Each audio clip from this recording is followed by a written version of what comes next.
What it mean to be the best? Riding foes, feeling unimpressed. Make me reminisce, throwing bows, bend the corner, set my mind up on the goal. All I know is stay down, bad, I'm the goal. Okay, feel like the best, the great. Now ain't no debate. Yeah. Okay, feel like the best, the great. Now ain't no debate. Yeah. I ain't gotta say much. Know the boy got a touch. Another win for the rush. Another win for the rush. See me once and got a crush. See you twice and that's enough. Get the ring sized up. Hello. Welcome in. We are back for Tell the Truth, episode 76. We are back here for part 2 of the Kansas City Chiefs 2025 NFL Draft Review. We're going to have some fun breaking down the defensive prospects as the Chiefs have officially started rookie minicamp over the weekend. We've gotten our first look at Joshua Simmons. These defensive prospects, obviously, we're talking about making some splashes, some UDFAs that are making a little bit of noise. We'll discuss all of that, obviously, as we get underway here in Kansas City. The trio is back. DG, CJ, how you guys feeling, man? We're back, baby. Feeling good, man. Ready to talk about some of these defensive guys. Rookie mini camp has started and it's starting and it's over now, ain't it? We are back. Yeah, I believe technically it did. They started phase 2, and as far as what the actual like 3 days, then they get phase 2.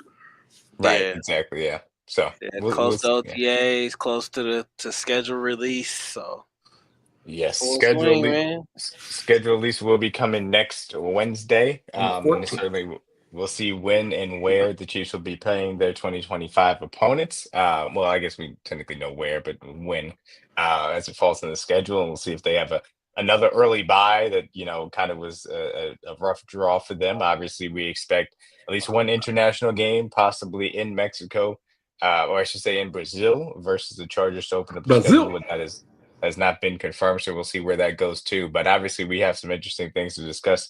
In the meantime, as far as the Chiefs' defensive prospects are concerned, we obviously had a little bit of discussion as it pertains to some of these guys making a little bit of splashes and some of the press conference stuff. I don't think there was anything too crazy that came out of the pressers from that perspective. Was there anything that you guys caught and wanted to highlight as far as hearing these guys talk for the first time as Kansas City Chiefs rookies? Not really. I think they were all pretty excited, to be here and get to work. Kind of, skeptical still about, where Josh Simmons is on as far as his rehab at this point and what he'd be able to do going into OTA. So, but nothing out of the ordinary that I didn't expect at all. They all seem pretty hyped up to be donning a Chiefs uniform. So, CJ, what about you? Everything pretty standard. Just got to get guys in the building now. So it was good to hear some of the backstories, good to hear some of their motivation, see where they come from. But overall, everything's as expected. Now it's just about getting guys here and getting guys rolling. So guys I'm most excited to see was natural, like we said last episode, Nohl and Jalen. I think those guys are going to be eventually cemented starters for us in the future. So I'm excited to see what they do going forward. But yeah, man, just got to get guys in the building and get rolling for 2025 now. Yeah, absolutely. And it's going to be interesting to see where these guys end up falling. And obviously, like you said, we have a little bit of stories as far as, what, these things will look like. They did have a few roster moves. They're moving in and out as far as some of the guys that were invited to rookie camp. They are at that standard 90-man roster as it currently stands. It's technically 91 because Jude Godric again has received the international player designation. That tackle, obviously, that has continued to develop and showed a little bit of signs and flashes as they try to work and see if they can get him onto an active roster in the future as well. They also had a wave of BJ Thompson, though he ended up coming back onto the non-football injury list. As he obviously suffered the heart condition last offseason and is, currently in the process of working back from that as well. Chiefs 2023 NFL draft pick. Yeah, 2023 draft pick. So we'll see where that storyline continues to go as well. as the Chiefs work their way through these offseason programs. Mahomes' half brother, of course, made a little bit of news as he is also within the rookie minicamp realm. So the other thing, like I said, we did see Josh Simmons do a little bit of stretching. That was the extent that we saw him do, just kind of out there doing some of the individual drills, but he did not actually really participate as far as that was concerned. Didn't take part in any of the team stuff either. So everybody's going to, key in on what his a prospect is going to look like. Obviously, they asked him, what was the plan as far as that was concerned. He didn't really divulge anything. He said that they were still working through what exactly he's going to go through. Andy Reid really reiterated that noise from that perspective too. But we do have, some topics to hit as far as the defensive prospects are concerned. And so we obviously hit on the offensive prospects last week and being able to talk about what was the bulk of this class technically, with 4 of the 7 Chiefs draft picks going to the defensive side of the ball. Starting out with Tennessee defensive tackle Omarr Norman-Lott, who was picked at pick 63 by the Kansas City Chiefs. Omarr Norman-Lott is somebody that is a divisive prospect within the draft community from the standpoint of his pass rush win rate was elite. When he was out there, he was highly productive. He was a disruptive player on the inside. He is shorter, plays with that level of leverage, but still has a little bit of limitations as far as arm length is concerned. Not overwhelming athlete, but he does have the ability to get after the passer on a consistent basis. But from the rotational snaps, only never played more than I think it was 30 snaps in a game. And ultimately, that's what Tennessee liked to do. So my question for you guys kind of break down from this standpoint. 1, do you think that Omarr Norman-Lott can be a future starter in this league? And then 2, from an immediate standpoint, what do you feel he can bring to the interior pass rush of the defensive line for a team that really needs to bring a little bit more juice from their 4-man pass rush in general, and B, also has a lot of options that they feel comfortable moving inside on certain downs with the additions of Jared Tillery and bringing back Charles Omenihu? It's going to allow guys like like Charles Omenihu to move around, and Chris Jones. When you have guys like Turk in the middle of the field who can push that pocket and put pressure on the QBs, and more importantly, the centers, it allows your guys who your chess pieces, being obviously Chris, George, and Charles, to move around, so we can kind of mismatch hunt as far from Spags' perspective. So when you have guys on the third down who can get to the quarterback, you don't have to fabricate any pressure, don't have to send any blitzes, do any 5-6 mans. When you have guys that can truly win one on runs, it allows you to kind of play with what you want to do on third down as far as giving guys their best matchup, giving them the best opportunity to win. So I love the fact that we brought in a guy like Omarr. He reminds me a lot of Turk with that speed, that initial get off. He gets off very quick off the ball. And that's the thing that you need to do on third down, because it allows other guys to win their one-on-one battles as well, because we know Chris is going to get double teamed damn near every play. So that's going to give guys like George, Mike, Omarr, Ashton, all the other guys in the D-line room chances to win. So but a guy like Omarr, yes, he's undersized, but he naturally has leverage. Like DMac said, to get underneath defenders and the long arms does help. So I think him in this spot, in this case, next to guys like George and Chris and Charles, is going to help his job even better, even more so. He's going to be a rush specialist more so than obviously playing on early downs on first and second, expecting him to stop the run. That's not his per se. So as far as Omarr, I expect him to have a big impact, especially when we're doing obvious pass situations. But having him in the middle of the defense, along next to guys, is going to help. And now we finally get a full season of Charles Omenihu, which you haven't had the last 2 years either. That's just going to make his job that much easier going along the season when he goes through that rookie slump and breaks through that wall, when he gets really comfortable with Cullen and Spags and the overall defense. So may not pop on the scene from the jump, but we know rookies take a little time to build off in this defense. And then after October, November, we start seeing them come along really well. So I'm really excited for Omarr. I love his get off. I love his speed. As far as a guy that we needed juice in the D-line room, he breaks that immediately. So I love that. Putting that next to Chris is going to reinvigorate a new fire underneath him, and playing next to Charles, who we know is in a contract year as well. So I think it's only going to make everyone better, even more so him as well. And he naturally has good pass rush moves already. So you don't really have to teach him too much as far as avoiding blockers and getting hands off him. So he does that really well. Only limitation you're really going to have is stopping the run for real. Yeah, I think CJ said it best initially. I think the role for him is to kind of come in and play that Turk Wharton role.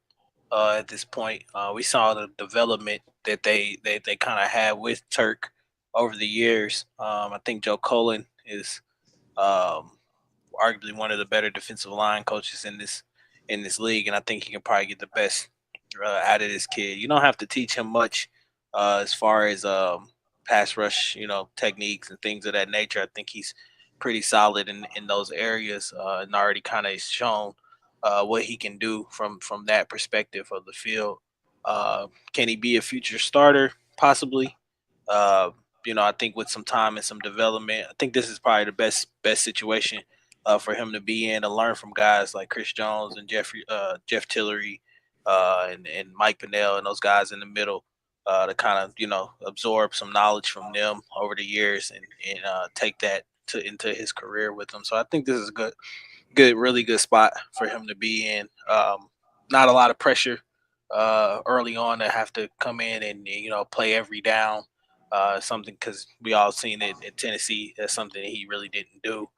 They kind of more had a rotation down there with those guys, but I think he's more than capable at this point. We just have to see it on the field and see him put it all together right now. But I think his impact is going to be felt immediately, just from a pass rush perspective. He does bring a lot more juice.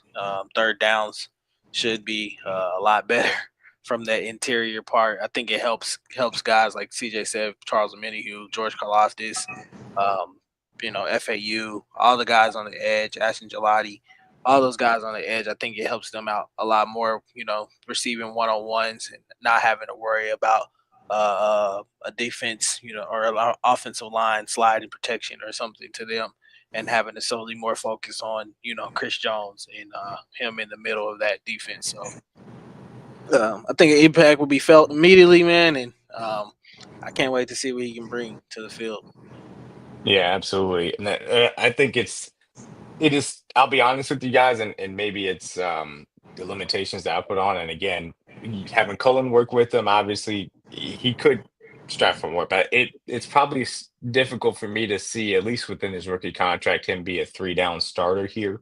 I do think that maybe is difficult, but I do think that he can be a 2-down impact player, a 2-down impact rotational player. And again, the fact that this team did have the struggles that it did with a 4-man pass rush is very important for what I think Omarr Norman-Lott can represent to bring that interior disruption.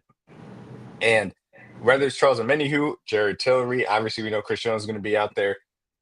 George Karlaftis included, Mike Dana at times, obviously Felix and Duke Uzama. The ability to mix and match and move those pieces all over the place and create disruption on the defensive line with stunts and games and all of those things. I want to see a little bit more creativeness and effectiveness from that 4-man group, wherever they come from, and being able to get after the passer, because this team has lacked a little bit in that area of being able to get after the passer with only 4, and we'll talk about that as far as it pertains to the next big 2. And that really is going to be key in being able to make this defense even as effective as it was, back in 2022 when it was, elite, or 2023 when it was elite. So moving on, right back at it with pick number 66, Louisville defensive end Ashton Gillotte comes over, had an extremely productive 2023 as far as that season was concerned. And then obviously last year was still productive from a pressure perspective, not as much from a sack perspective, but ultimately when you put on the tape, it feels immediately like what I was watching when I watched George Karlaftis, just a little less length. But he does really feel like he is an impactful athlete from that standpoint. And he does bring a certain pass rush plan that is impressive, in my personal opinion. I think the hand usage is probably a little bit more advanced than I saw from George Karlaftis, honestly. And so I understand why he was the pick. I thought that he could have gone maybe a little bit later in the third, but ultimately it was fair value. But as it pertains to Ashton and his fit within the team, for you guys, given the fact that this is a roster that currently does have both George Karlaftis, Felix Uzama, obviously first-round prospect investments, Mike Dana, who we know is on veteran contract, they have brought back Charles Omenihu. Where do you guys feel like he fits in? Because I could see it being a purely 2026 selection from the standpoint of there's just difficulties in finding a role from him immediately outside of depth and obviously injuries. And from that point, do we feel like this is hey, if things don't work out with George Karlaftis, this is a guy that can be a starting edge in the future? Yeah, I think that's where they're kind of. I think the move to me speaks more to probably how they feel about FAU at this point in his development, and as well as a guy like Mike Dana, and where they want to move with guys like that. I do think it's kind of a future move for them for 2026. It's a thing I always say that you can never have enough edges, in my opinion. That's just a premium position. You don't know what's going to happen, especially with injuries and things of that nature. So I think it's a guy they feel like if they need to put him on the field from day one, that he could come in and make an immediate impact just with the way he plays both the pass and the run as well. That brings a lot of juice to the pass rush plan. Love what I've seen on tape from what he does on the field from his pass rush perspective. Um, I think so. I think moving forward, yeah, I think right now he's going to probably end up playing behind a lot of guys at this point. But I also know that there were some opportunities probably for him to play special teams this year as well too, and it's something I think he's more than capable of being able to do. So I think that's the key right now for him. Just kind of take this year to sit back and learn or whatever, and I think it helps them going into next year if they are to lose a Charles Omenihu or Mike Dana, or being that George Karlaftis prices itself out of here or whatever. It's somebody I guess you can plug in and feel comfortable with moving forward for the future. No, absolutely. It's in this room, you know how I've always felt about anybody that's like a DB, D lineman, linebacker, but even more so D lineman, everyone's gonna play. That's just how natural it is when you have even longer when you're in college, when you play 12 games plus playoffs. NFL is 17 games, eventually it'll be 18 plus playoffs. It's too many football games to think everybody's not gonna have their moment in time to get reps and get snaps. Some guys are gonna get more than others based off volume and contracts. But I think Ashton, that's the great thing I said about this class, right? The day when we drafted everyone, no one's required to be a starter as soon as possible outside of Josh Simmons. He's the only guy that we're expecting him to be a starter, if not day one of next year, if not the end of this year, based on his knee health. Everyone else is in a kind of wait and see mode. They can develop, sit. If they get an opportunity to come in and make plays and rotate with the defense or the offense, they can do so. So as far as Ashton, I love his get off. Same thing as like Omarr. I love the speed. Natural hands, like DMac said, gets off press. Doesn't really let too many linemen get their chest into him as well.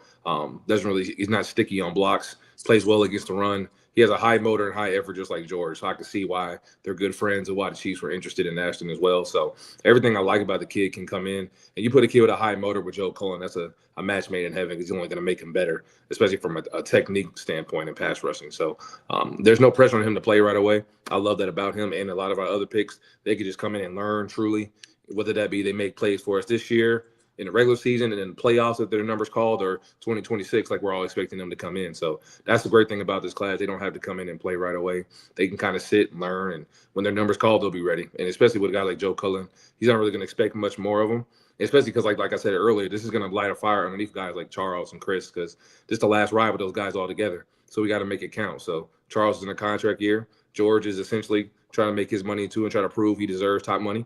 So I think it's only going to make guys better. So when you see a guy that's the second pick of the draft for the team, or the third pick of the draft, you know, like, hey, they're a guy that's coming for your spot. And you're only going to replace guys when you know Charles is on a 1-year deal. George is looking to get some new money this summer or next summer.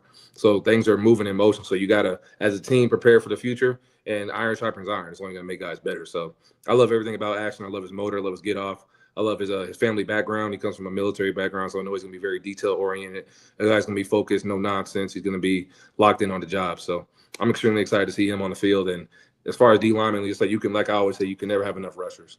The more you have, the better. You got to prepare and get guys for the future. So when guys do move on, you got guys that can step in right in place. And that's what good GMs do. And that's what Veach did right here with this pick. Yeah, and being able to actually have the guys ready to go as far as the succession plan is concerned allows you then to not feel like you are forced to go and get somebody in free agency, or forced that you have to have a draft pick in a specific way. Drafting guys a year out into the plan to make sure that you're ready as far as the pipeline is concerned is a massive piece of this. And obviously Ashton is an example of it.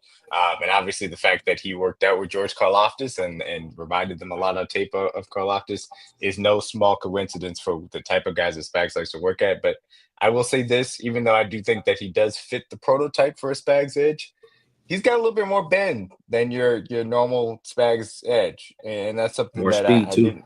Yeah, and that's something I didn't say, or yeah, I didn't say about George Karlaftis. I think that it is something that you saw a little bit in Felix, but it was also a little raw as far as that is concerned. It didn't come in this ready-made hash rush package that I think Ashton brings to the table. So I think that does help out, and we'll see, when he gets on the field, and if there are injuries, then I think he can do that. But I'll be honest with you guys, I think that he can be next in line after Felix and George, and obviously Charles and where that could fit in. But I think he should be in on pass first downs before Mike Dana, to be honest with you, based on what we've seen from both of those guys in their careers. I do think that he has that ability from day one, but he's got to earn it, and we'll see it. And I do like the fact that ultimately all of these guys have to earn it because this defensive roster looks as it does, as you alluded to, CJ. Speaking of which, Mr. Nohl Williams out of Oh, Cal, one of my favorite cornerback prospects in this draft. A fun guy to watch because of the ball skills, because of his ability in coverage, because he likes to be physical at the line of scrimmage, but also has a really good zone feel and instincts. A middling, I don't want to say middling. He's a all right athlete is the way I would put it.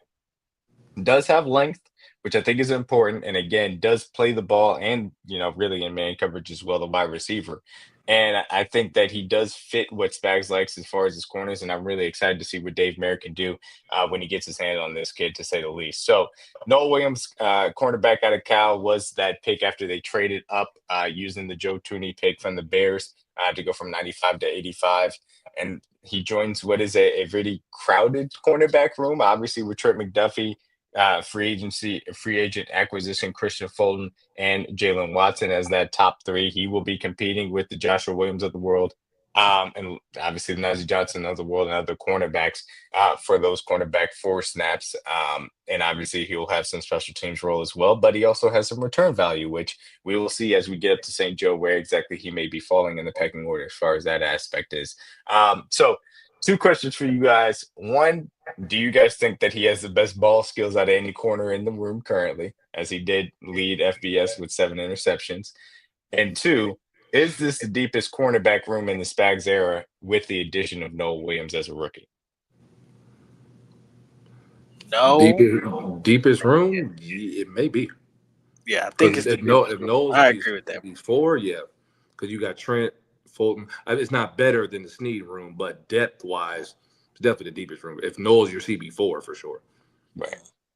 Not counting Josh Williams, like him, Fulton, J. Watt, Trent.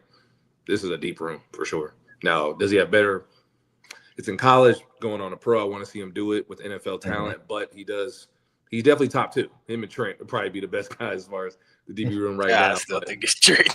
I mean, Trent's all pro. I'm not going to put him over a guy like that. But coming in as a rookie, he definitely has the best. Out of all the rookies we've had, he has the best ball skills coming in for sure. But you want to see him do it on a day-to-day basis and prove it every day in camp. Like DMac said, we'll see him up at St. Joe, see how he matches up against this. Now, when we start going into the offense, is this the deepest receiver room we've had since the 2018 group of Pat? That's another conversation for another day. So, no, I think Knowles, he's in line to have a big year. Like DMac, like I told him earlier, him and Jalen are the two picks I'm the most excited about. I love everything about Nohl. I love his size. I love the fact he attacks the ball. He's a willing tackler, a physical player. He goes up and gets it, and he's extremely, extremely smart, recognizes his own very well, plays well in man. And I think coming into a situation, like I said, with Ashton, he's not required to play a lot. Like we just said, this is a very deep group, so we're not going to expect a lot of snaps out of Nohl early on in the season. So probably won't see too many rotation snaps from him till the end of the year. Hopefully, knock on wood, no, we don't have any injuries or anything of that sort. But eventually, he'll start to get in there and see what he can really do. But like I said, just like the D-line room, everybody has to be ready to play.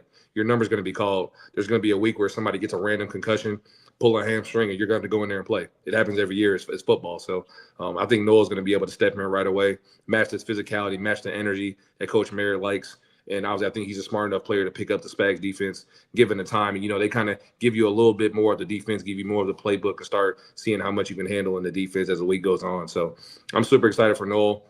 He was one of my favorite DBs in this draft. I'm glad we got him. Can't believe we got him in that round of the third round value. I expected him to be a round 2 pick, in my opinion. So the fact that we did get him that late is amazing value, just like Jalen as well. So No, I think Nohl will have a great chance to sit back and learn. And same thing in the D-line room. Iron's going to sharpen iron. He has guys that are playing for money, like Jay Watt and Josh, and guys are trying to get contracts. Obviously, Christian came in on a short deal as well. So outside of Trent, nobody's job is solidified in the DB rooms. Everybody's trying to earn a spot and trying to earn their job and earn their keep. So I think it's only going to make guys better. And I know Coach Mary does a great job of preaching family and having a family-first mindset in that group, and it's only going to make each other better. So definitely the deepest DB group we've had in the Spags era for sure. And I would say Nohl's probably 2 right now as far as ball skills of all the DBs behind Trent. Yeah, I would agree. I think Nohl is probably behind Trent as far as ball skills, but I think that this move obviously lets you know that they like to have more guys in there that can create some extra possessions for them at some point in time. That's something that they've struggled with over the last couple seasons so far, just getting the ball back. Been a great defensive unit, been able to stop people, but just haven't been able to get off the field and get some extra possessions for Patrick Mahomes. So I think that's what this move ultimately tells you moving forward. I think best part about it is his versatility of what he can do on the field for you, playing in the inside or on the outside. I think he plays predominantly on the outside, in my opinion, which allows you to put obviously one of the best slot corners in the league and Trent McDuffie back into his natural position and give you Spags an opportunity to be able to dial some things up that he likes to bring. So that's what this move tells me. I was ecstatic about this pick. This is my second favorite pick on draft day or draft weekend for sure.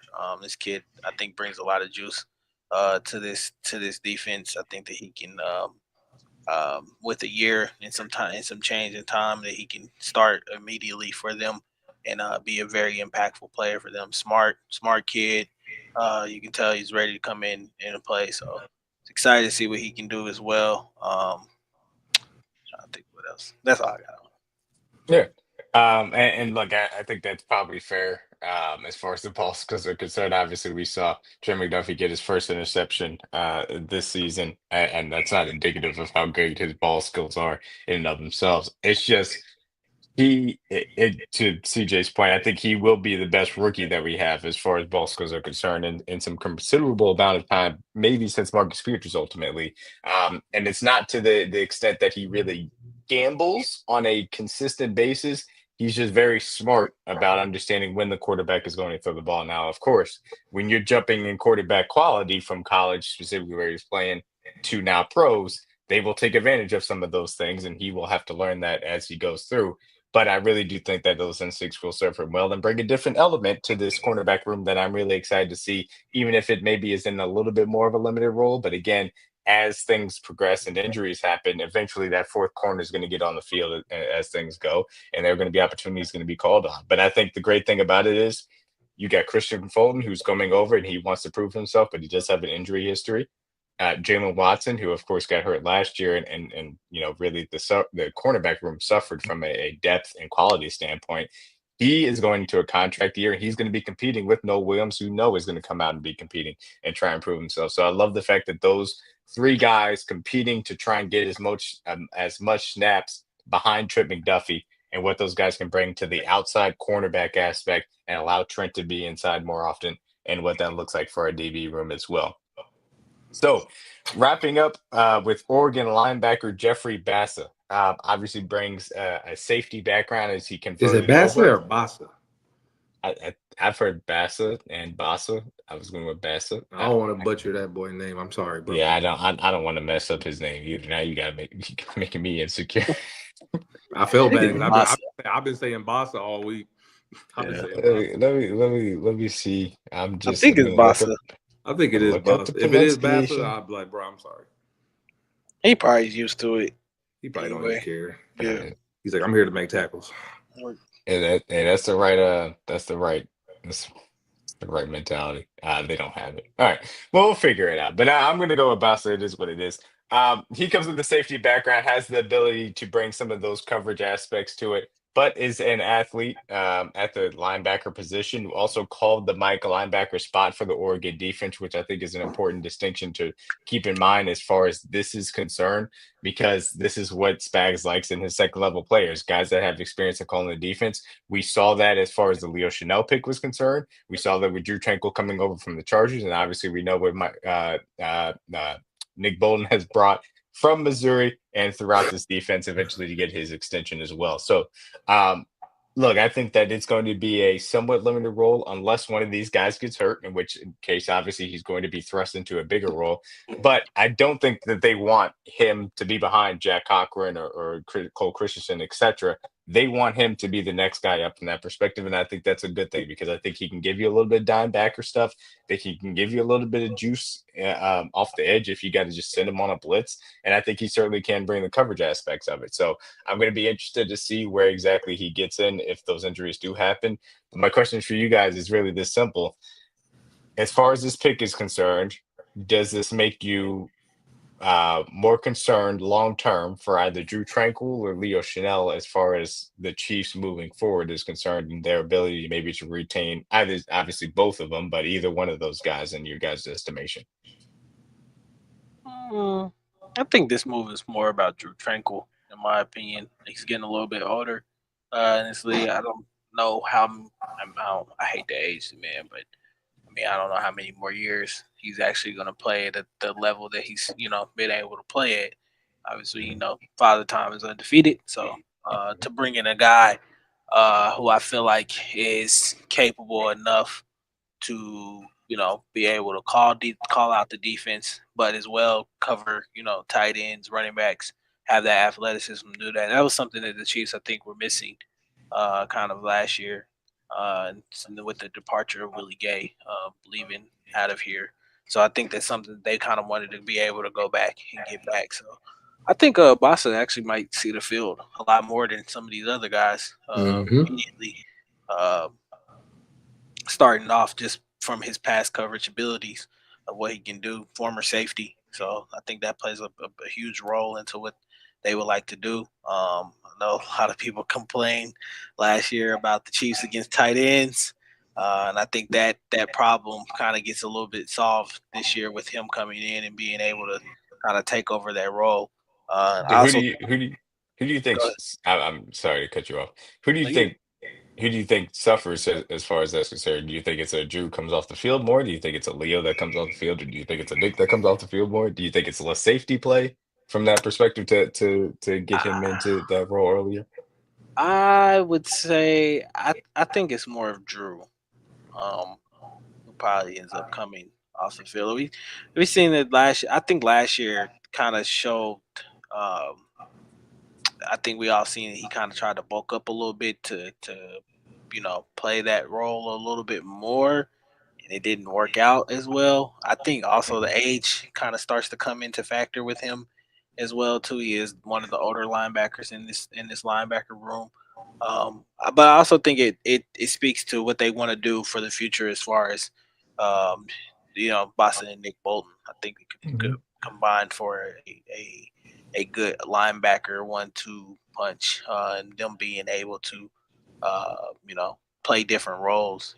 Nick still calling out the defense, or if speaking that barring something happens to Nick, that this kid can step in and kind of play all three downs for them as well too. So, so I think that's what this right. I think that's what this means, in my opinion.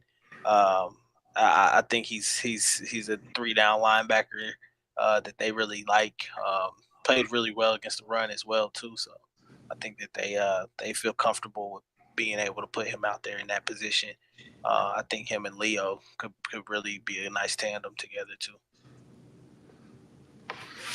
No, this is definitely a move for Drew. Obviously, we know Drew was on a 2-year deal when he obviously came here in the first place. Well, the 1-year deal, and he extended it after he won that Super Bowl. So I appreciate everything Drew Tranquil has done for us. He's brought a veteran leadership, extremely smart, extremely detail-oriented guy to that room.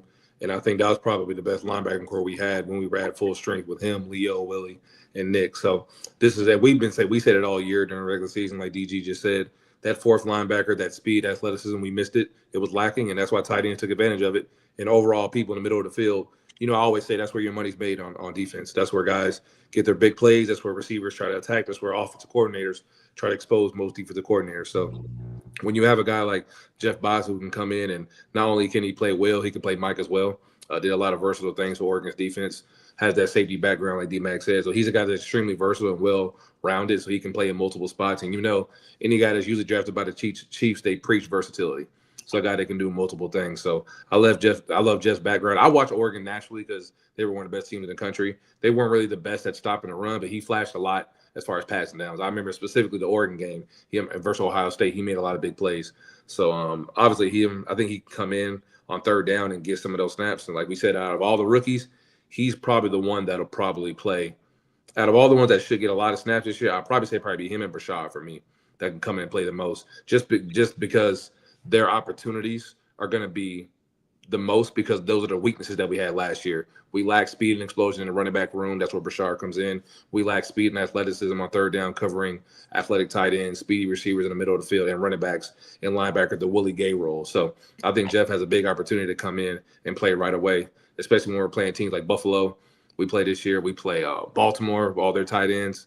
Who else we play this year? It's really good time. We play Detroit with Sam Laporta. So we play a lot of good teams with some athletic tight ends. And obviously we got to see Brock Bowers twice this year as well. So I think Jeff's going to have a big workload for himself. He kind of alluded onto it when he did his presser this past weekend about how Spags trying to have him hit the ground running and learn a lot about the defense. Because I agree with DG. He'll probably play a lot out of all the rookies expected to play this year. Him and Brashad, for me, are probably the two that get the most reps. So I expect a big year from Jeff. I love his speed, athleticism. We needed that. So out of all the guys we wanted to see pick, like Danny Stutzman was on the board. The Saints got him. We obviously all like Chris Paul Jr., obviously Kaiser. A lot of the guys that I like ended up getting picked before or after Jeff. So we were on the right track of like athleticism linebacker that we needed in the group. And that's the guy they added in Jeff. So I'm super excited for him to get in the room. I know that standard is very high in there for Spags and the linebacker. So I think he'll step right in and it'll be a seamless transition for him, just because like the other guys I just said, kind of beating a dead horse. Nobody's expected to come in and just come in and be a starter and heavily contribute to their room. They're going to come in and kind of get in where they fit in. There's going to be snaps. There's going to be availability and time where they can come in and make plays, but the DCs and mainly Spags not going to ask them to come in and save the world. They're coming in to just make plays when your opportunity is given to you. And then you have other guys you can lean on. You can Drew, lean on Nick, lean on Leo, and learn from those guys. Even Jack Cochran, guys who have been in the system for years, and they know what Spags expects. So, but the athleticism is something we definitely needed. So I'm super excited for Jeff and super excited to see what he's going to do with this defense for sure. Yeah, absolutely. I do agree with you guys. It's a little bit more about Drew. Drew has, the deal that he signed, and technically it runs through 2026, but really there's an out, after this season. And I think it would understandably be a cut candidate if things fall that way. I'm probably a little bit less optimistic, and just for my own skepticism about Jeffrey having a immediate role as far as this defense was concerned. I think that they're probably still going to roll with Drew and Willie and Nick as the primary backers on a consistent basis, because that's just what Spags wants to do. I'll be interested to see, though, if we see this is one of those things where we get further and further into the season and they feel comfortable with Bassa and his, aspect of learning the playbook. It's again a different position, a different way to rotate these guys in. But you saw Jaden Hicks down the stretch, really starting from, I think it was really that first Raiders game on, was trusted in some of the major aspects of being able to play in this defense on passing downs, passing situations in those three safety sets. If they start to trust Bassa, with the playbook to be a dime backer, I would not complain about it, because I do think he can really help as far as the coverage aspect of it. It'd just be interesting to see if that comes at the expense of, in my opinion, probably end up being a Drew Tranquil in some of those sets. So it'd be interesting to see if he can learn. But in general, I do think you're immediately going to get a nice special teams impact for him. And again, 2026 and beyond, he can continue to add to this team. And I do like the fact that he is an upgrade, in my opinion, on the depth when you compare Jack Cochran or Cole Christensen as well. So that being said, that's a review as far as the Chiefs 2025 draft picks are concerned. We do have, some UDFAs that the Chiefs ended up bringing in, and some interesting ones to point out and see how the Chiefs may end up wanting to kind of, attack it or add to this team as far as depth is concerned. I will mention just you guys really quickly that are not current UDFAs, but the fact that Fabian Lovett Sr. and Siaki